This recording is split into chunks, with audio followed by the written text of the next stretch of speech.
پر ایک بہترین قصہ سناتے ہیں.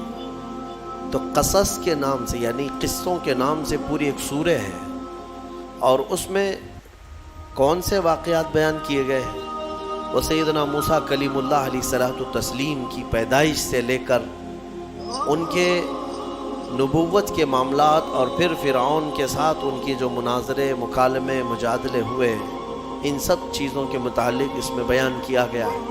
بات ایسی تھی کہ فرعون، ویسے میں آپ کو بتا دوں کہ فرعون کون ہے.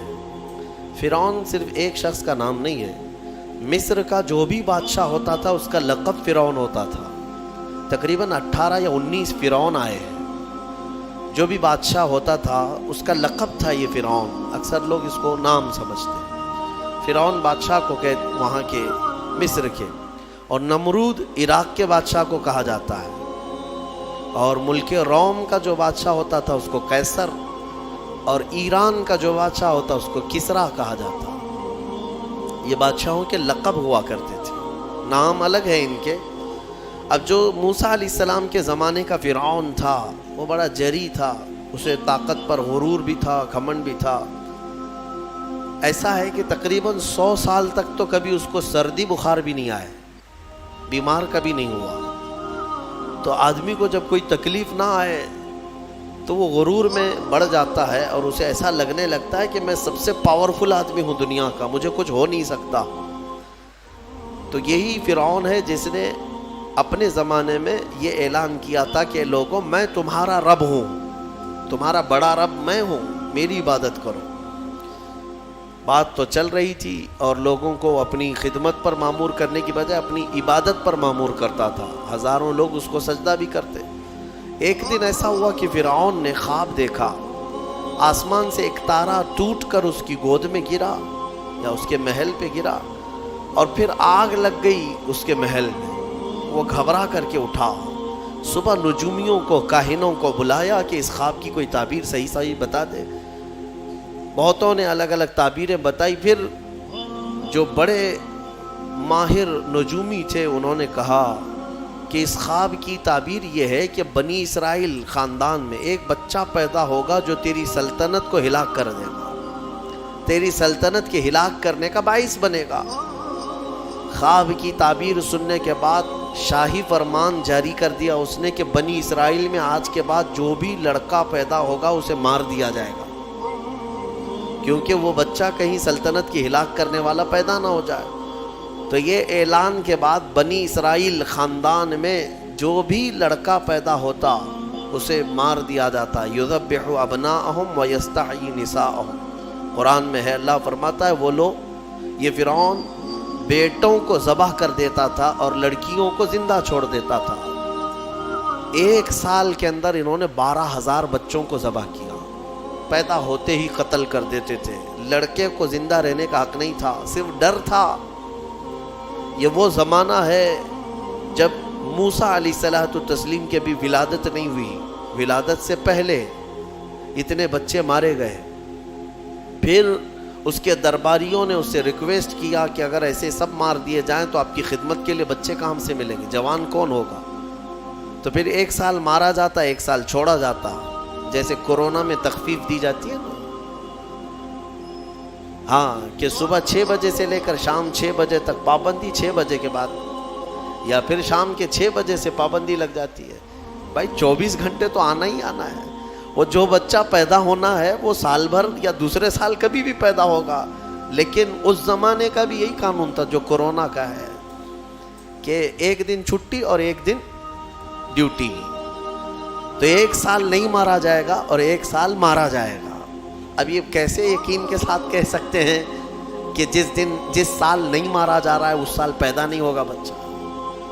خیر، یہ دنیا کی لاجک ہے، ہمیں نہیں سمجھ میں آتی. یہ ان کی تھیوری ہے، ہمیں نہیں سمجھ میں آتی. سیٹرڈے سنڈے کو کیوں چھٹی ہوتی ہے کورونا کی، یا پھر رات کے بعد کیوں پابندی ہوتی ہے، ایک الگ مسئلہ ہے. تو 1 سال چھوڑا جاتا، 1 سال مارا جاتا. اتفاق ایسا کہ جس سال مارا جانے والا تھا اسی سال موسیٰ علیہ السلام کی پیدائش ہوئی. ان کی ماں حاملہ تھی، اور پیدا ہونے کا وقت جب قریب آیا تو اللہ تبارک و تعالیٰ جسے جہاں چاہے بچائے. ہاں، جس انداز میں چاہے وہ اللہ تعالیٰ حفاظت فرماتا ہے۔ تو موسیٰ علیہ السلام کی ماں کے دل میں اللہ نے بات القاء کی کہ تہخانے میں چلی جائیں۔ وہ تہخانے میں گئیں، بچے کی ولادت ہوئی، لڑکا پیدا ہوا۔ اب وہ گھبرا گئیں کہ یہ سال مارے جانے والا ہے، اور وہ بنی اسرائیل خاندان سے تھیں کہ میرا بچہ مارا جائے گا، قتل کر دیا جائے گا۔ تو اللہ تبارک و تعالیٰ نے ان کے دل میں یہ بات القاء کی کہ ایک صندوق لے لو لکڑی کا، اور اس میں اس بچے کو ڈال کر دریا میں بہا دو۔ بھلا کوئی ماں کیسے بہائے گی؟ لیکن اللہ تعالیٰ فرماتا ہے وَرَبَطْنَا عَلَىٰ قَلْبِهَا، ہم نے ان کے دل کو مضبوط کر دیا تھا۔ جب اللہ تعالیٰ کسی کے دل کو مضبوط کرتا ہے تو بڑے بڑے کام کر جاتا ہے۔ ان کی ماں صندوق میں رکھ کر کے بچے کو ایک دریا کے کنارے ڈال دیتی ہیں، بہا دیتی ہیں، اور اپنی بڑی بیٹی کو کہتی ہیں کہ دیکھتے رہنا یہ صندوق کہاں جاتا ہے۔ موسیٰ علیہ السلام کی جو بڑی بہن تھی وہ دیکھتی ہوئی جا رہی تھی اس صندوق کے پیچھے۔ صندوق بہتے بہتے بہتے ایک باغیچے کے کنارے لگا۔ وہ باغیچہ فرعون کا ہی تھا، اور فرعون کی بیوی وہاں پر ٹہلنے کے لیے شام کے وقت آیا کرتی تھی۔ جب وہ اپنی کنیزوں کے ساتھ وہاں آئی تفریح کے لیے تو ایک صندوق کو اپنے باغیچے کے کنارے لگا ہوا دیکھا، اٹھانے کے لیے کہا، اٹھایا گیا تو نہایت ہی خوبصورت بچہ۔ اللہ تعالیٰ نبیوں کو خوبصورتی دیا ہی ہوتا ہے۔ فرعون کے گھر میں کوئی بچہ نہیں تھا، اولاد نہیں تھی، تو فرعون کی بیوی نے اٹھا لیا اور کہا کہ لاؤ یہ بڑا خوبصورت بچہ ہے، حسین بچہ ہے، اور اپنے محل لے آئی۔ فرعون سے کہا کہ آج سمندر میں، دریا میں بہتا ہوا ایک بچہ کنارے پر آ لگا، میں نے اس کو اٹھا لیا ہے۔ فرعون نے کہا کہیں یہ بچہ تو نہیں جو میری سلطنت کو ہلاک کرنے کا سبب بنے گا؟ بیوی نے کہا ایسا کیسے ہو سکتا ہے، وہ تو بنی اسرائیل خاندان میں پیدا ہوگا، یہ تو کسی دریا سے بہتا ہوا آیا ہے، پتہ نہیں کون سے ملک سے آیا، کہاں سے آیا۔ تو بہرحال اس کی بیوی نے یہ کہا کہ اس کو مت مارو، لا تقتلوه عسى ان ينفعنا او نتخذه ولدا، قریب ہے کہ ہم اس سے فائدہ اٹھائیں گے یا اس کو بیٹا بنا لیں گے۔ بیوی کی بات پر راضی ہو گیا فرعون، جو ہے بیگم کی بات پر آ گیا اور اس کے بعد رکھ لیا بچے کو۔ اسی لیے کہا جاتا ہے عورتوں کے مشورے بہت ہی قیمتی ہوتے ہیں۔ بہرحال عورت کے مشورے پر عمل کرتے ہوئے اس نے رکھ تو لیا بچے کو۔ اب پرورش کی جب بات آئی، بچے کو دودھ پلانا ہے، تو دایاں کو بلایا گیا۔ شاہی خاندان میں بچے کی پرورش ہو رہی ہے، بہت ساری عورتیں آئیں، دودھ پلانے کی کوشش کرتی رہیں۔ موسیٰ علیہ السلام کسی کا دودھ نہیں پکڑتے تھے۔ ان کی بہن وہیں کھڑی تھی، اس نے کہا کہ میں ایک دایا کو جانتی ہوں جس کا دودھ ہر بچہ پی لیتا ہے۔ اس سے کہا گیا کہ بلا لاؤ۔ وہ جا کر اپنی ماں کو بلا لائی، اپنی ماں کو لے آئی، اور ان کی ماں آئی، موسیٰ علیہ السلام کو اپنے سینے سے لگائی تو دودھ پینے لگ گئے۔ تو سب میں یہ بات مشہور ہو گئی کہ یہ یہاں کی مشہور دایا ہے، اور یہ خاندان کے اندر رہے گی، شاہی خاندان میں محل میں رہے گی، اور بچے کو پلانے کی اجرت بھی دی جائے گی، اجرت بھی دی جائے گی۔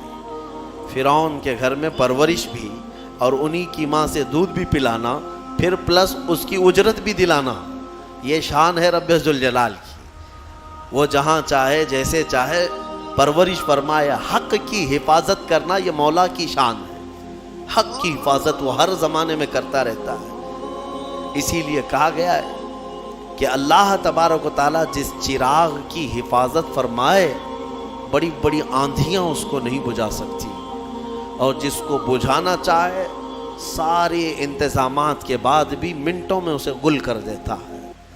خیر، موسیٰ علیہ السلام فرعون کے گھر میں پرورش پاتے رہے۔ جب آپ کی عمر 2 سال کے قریب کی ہوئی، فرعون اور اس کی بیوی بیٹھے ہوئے تھے۔ موسیٰ علیہ السلام کھیلتے کھیلتے گود میں آئے اور فرعون کی داڑھی پکڑ کر اس کے منہ پہ تماچا لگا دیا۔ پہلی مرتبہ کسی نے بادشاہ کے منہ پر تماچا جڑا ہے تو بیٹا گھر کا، لیکن فرعون کو پہلی مرتبہ وہ زناٹے دار جو تھپڑ لگا، ہو سکتا ہے تارے نظر آ گئے ہوں، وہ گھبرا گیا، کہا کہ یہ بچہ ایسا کیسے مجھے مار سکتا ہے، ہاتھ کیسے اٹھا سکتا ہے۔ دسترخوان سے اٹھ گیا اور کہا اپنی بیوی سے بیگم مجھے لگتا ہے یہی وہ بچہ ہوگا، یہی بچہ ہوگا جو سلطنت کے ہمارے خلاف جائے گا۔ پھر بیگم نے کہا ایسا کیسے ہو سکتا ہے، بچہ ہے، چھوٹا ہے، اور لاڑ پیار میں بچے ماں باپ کے ساتھ اس طرح کی حرکتیں کرتے ہیں۔ فرعون نے کہا نہیں مجھے چیک کرنا ہے، یہ بچہ جاندار ہے، جانکار ہے، یہ جانتا ہے۔ تو پھر موسیٰ علیہ السلام کا وہاں پر امتحان لیا ہے۔ فرعون کی بیوی بچانے پر لگی ہوئی تھی۔ فرعون نے کہا کہ ٹھیک ہے دیکھتے ہیں یہ کہ بچے کو سمجھ ہے یا نہیں ہے۔ امتحان کے لیے بیگم نے کہا ایک کام کرو، ایک برتن میں آگ کے انگارے دہکتے ہوئے کوئلے وہ بھی لائے جائیں، اور ایک برتن میں سفید پھول لائے جائیں۔ اگر بچہ عقل مند ہوگا تو پھولوں کو پکڑے گا، نہیں تو پھر یہ لال چیز کی طرف بچوں کا ہاتھ زیادہ جاتا ہے، آگ دیکھے گا۔ کہا ٹھیک ہے یہ آزمائش کی جائے گی۔ ایک برتن میں آگ کے لال سرخ انگارے کوئلے لائے گئے اور ایک برتن میں پھول لائے گئے، دونوں رکھے گئے۔ موسیٰ علیہ السلام کیا ہر نبی ماں کے پیٹ سے ہی ہر چیز کو جانتے ہیں، اللہ تعالیٰ انہیں علم بھی نوازا ہے۔ موسیٰ علیہ السلام کو بلایا گیا، 2 سال کی عمر ہے کہ بچے ان دونوں میں سے کوئی چیز اٹھا لو۔ تو موسیٰ علیہ السلام کا ہاتھ پھولوں کے برتن کی طرف ہی بڑھنے لگا۔ یہ تو امتحان تھا۔ جبرائیل علیہ السلام اسی وقت نازل ہوئے اور آپ کا ہاتھ پکڑ کر کے آگ میں ڈالا۔ آگ میں سے ایک کوئلہ موسیٰ علیہ السلام اٹھائے اور اپنے منہ میں رکھ لیے، جس کی وجہ سے آپ کی زبان جل گئی، ہاتھ میں بھی آگ لگی۔ پھر فوراً ہٹایا گیا۔ فرعون کو وہ سیٹسفائیڈ ہو گیا کہ نہیں یہ جانتا نہیں ہے، جانتا ہوتا تو آگ نہیں اٹھاتا۔ بہرحال موسیٰ علیہ السلام کو اس آگ کے کوئلے کے زبان پر رکھنے کی وجہ سے زندگی بھر اس کا اثر رہا، زبان میں زندگی بھر اثر رہا۔ پھر جوانی آئی موسیٰ علیہ السلام کی، اسی گھر میں پرورش پاتے ہوئے۔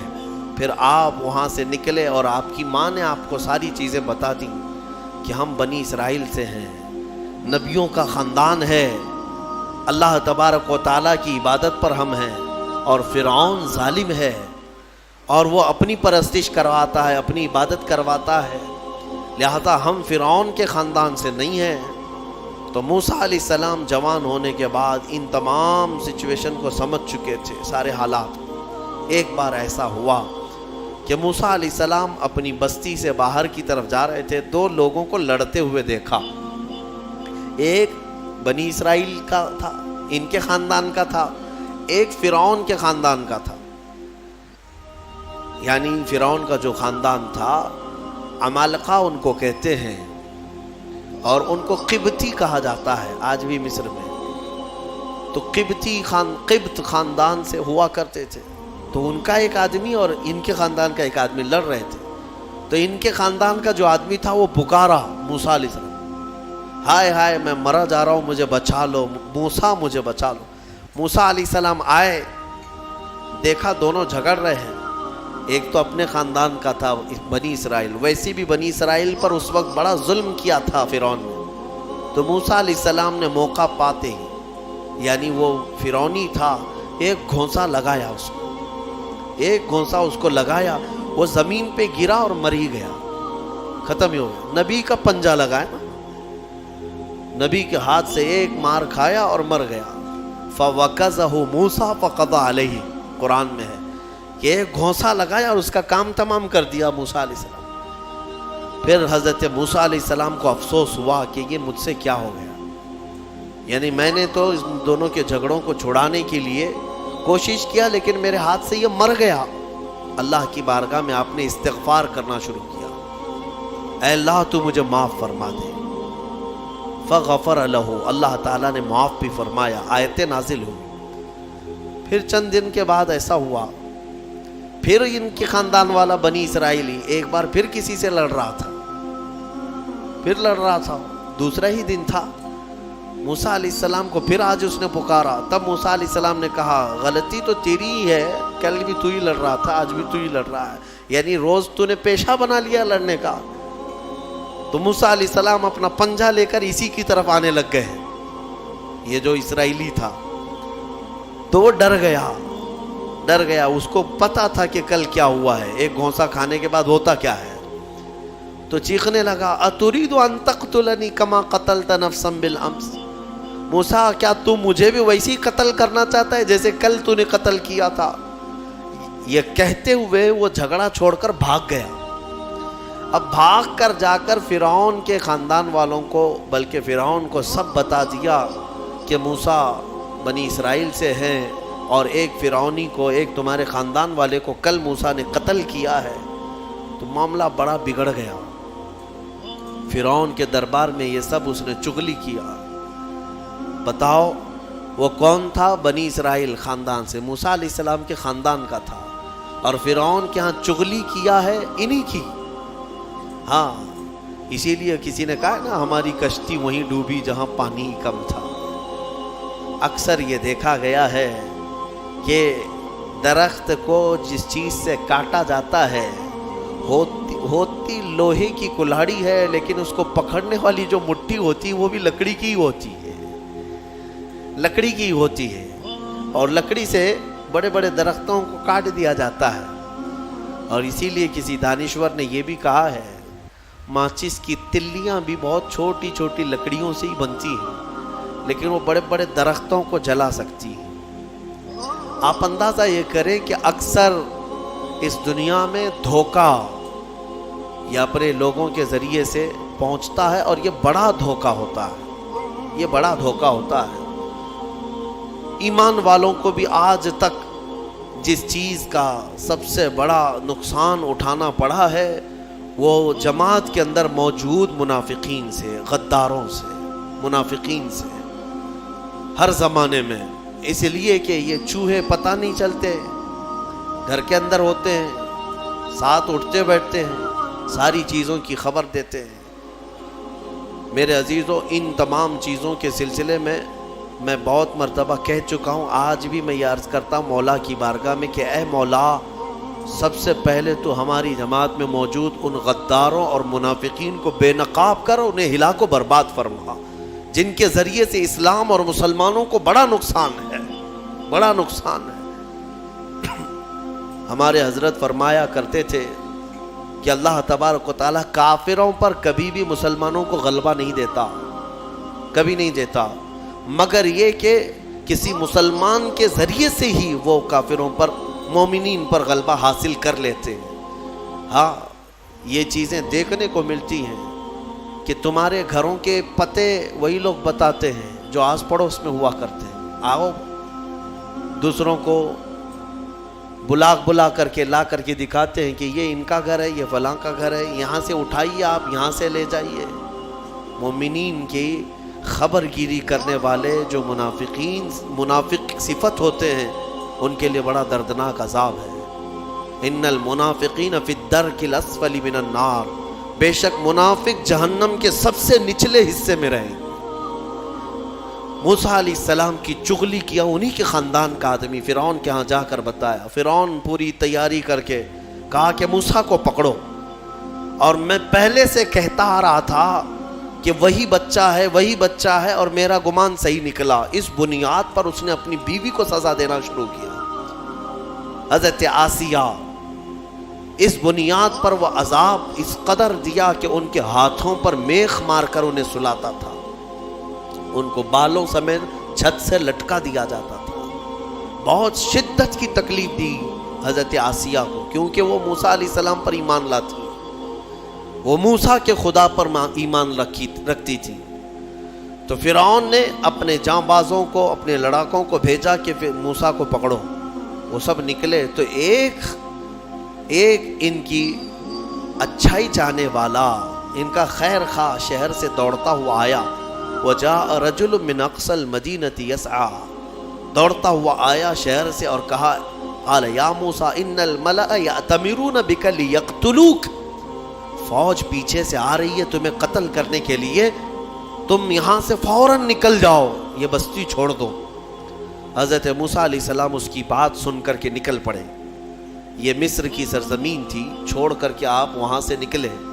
فخرج منها خائفا يترقب, وہاں سے خوف کے عالم میں نکلے تھے، موسیٰ علیہ السلام دوسری بستی پر چلے گئے، ایک ایسی جگہ پر گئے، یہ پورا واقعہ تفصیل سے سورہ قصص میں موجود ہے۔ ایک بستی پر پہنچے تو وہاں پر دیکھا ہے کہ ایک کنویں پر بھیڑ لگی ہوئی ہے، بہت ساری بھیڑ ہے، پانی کھینچ رہی ہیں، اس میں دو لڑکیاں دور شرماتے کھڑی ہیں، وہ پانی میں لینے کے لیے بھیڑ میں نہیں جا پا رہی۔